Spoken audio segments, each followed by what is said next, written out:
Bonjour à tous, on se retrouve pour une nouvelle vidéo. J'espère que vous allez bien, que vous avez passé un très beau mois de mai et une très bonne fin de ce mois de mai, ce 30 mai, un jour franchement exceptionnel. Comme vous avez vu dans le titre, cette victoire du PSG au pénalty, franchement c'était une victoire franchement exceptionnelle, mais vraiment ce qui est bien dans cette finale, c'est que c'est pas une finale sur un large score. On est sur un petit score de 1-0 qui a tenu un petit moment pour l'équipe d'Arsenal et qui a fini par craquer, qui a obtenu un penalty face à Arsenal. Évidemment, le PSG a pu égaliser sur ce gros match exceptionnel. On va juste revenir dans ce match-là de Arsenal et le PSG. Vraiment, ce match est vraiment à l'image du PSG qui se bat tous ensemble. Ils se battent tous ensemble. Et il n'y a pas de. On ne vise pas un seul joueur, on joue pas que de un joueur, excusez-moi. On joue avec tout le monde est capable de marquer, tout le monde est là de jouer, etc. Même si, on va, quand même, je tiens à le noter que dans ce match, Arsenal a marqué le but très, très tôt, au début du match, a marqué son but très tôt sur une erreur défensive et sur un contre de Arsenal. Et le PSG a pris un but un peu, on va dire, un peu bête. Mais franchement, dans l'ensemble, le PSG a pu assurer sa victoire, sa deuxième Ligue des Champions. J'ai bien dit, c'est sa deuxième Ligue des Champions.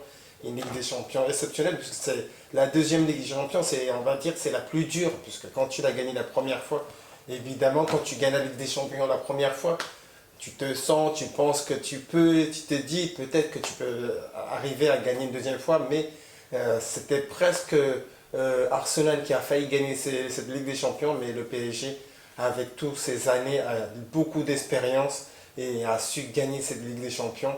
On va pas trop dire qu'il y avait de la chance, mais on va aussi dire quand même un petit peu, puisque sur les tirs au but, c'est l'un ou l'autre qui doit gagner ce chemin de tir au but, ce jeu de tir au but, parce que c'est quand même compliqué de tirer avec la pression des supporters, etc. Mais franchement, on va dire que c'est le PSG a mérité cette. Franchement, je sais même plus. Là, je suis dans l'émotion. Là, je vous parle, je suis dans l'émotion. Si je dis des conneries, c'est un peu normal. Je suis un peu. On va revenir dans ce sujet-là de cette belle Ligue des Champions. Franchement, pour moi, cette Ligue des Champions, c'est une des meilleures Ligues des Champions. Pourquoi déjà une chose, puisqu'après la finale de la Ligue des Champions, vous le savez très bien, on est en 2026 et 2026 dit Coupe du Monde tout de suite après. Donc, dans une semaine, voire oui, dans une semaine, c'est parti pour la Coupe du Monde 2026 et toutes les équipes sont prêtes. Le Brésil est là. Comme je tiens à vous le dire, c'est une dernière Coupe du Monde, vraiment une dernière Coupe du Monde pour toutes les grandes stars. Ronaldo, Messi, Ronaldo, j'ai bien dit Ronaldo, Messi, et puis Neymar.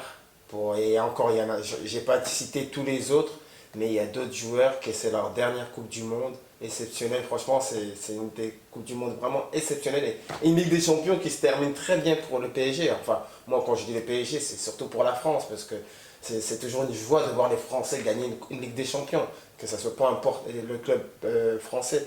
Mais en France, le leader, c'est bien le PSG, même si moi, je vous le dis, je suis lyonnais, je ne vous le cache pas, je suis lyonnais.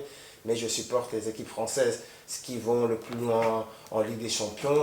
À une certaine époque, c'était plus le Real, le Barça qui était en finale de la Ligue des Champions et qui a remporté la Ligue des Champions. Et maintenant, ça a changé, les temps ont changé. Et c'est maintenant le PSG qui gagne la Ligue des Champions sur sa deuxième fois, vraiment sa deuxième fois, c'est exceptionnel. C'est pour ça que je tenais à vous faire cette vidéo, puisque c'est vraiment des années de galère pour le PSG. Des années là où le PSG disait c'est la prochaine fois on va la gagner, la prochaine. Ils allaient en quart, ils se faisaient éliminer en quart ou en demi, peu importe, ils se faisaient toujours sortir le PSG et ils ne gagnaient jamais la Ligue des Champions jusqu'à le jour est venu. Ils ont gagné la Ligue des Champions en 2025 et maintenant 2026.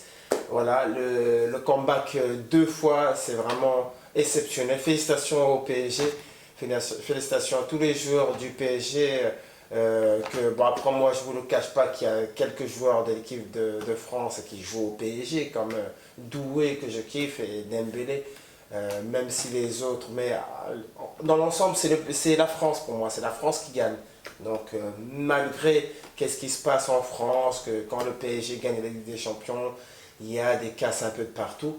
Malgré ça, sans venir à ça, c'est une joie pour la France qui va maintenant pouvoir se préparer maintenant pour la Coupe du Monde maintenant. La Coupe du Monde vraiment va être une exceptionnelle Coupe du Monde puisqu'évidemment il y a des joueurs qui vont partir en retraite. C'est dommage qu'on ne peut pas jouer à vie, mais c'est logique, on vieillit tous, donc il y a beaucoup de joueurs qui vont arrêter et il va y avoir beaucoup de changements dans l'équipe de France. L'entraîneur Didier Deschamps qui va faire sa dernière Coupe du Monde et qui va certainement céder sa place à Zinedine Zidane.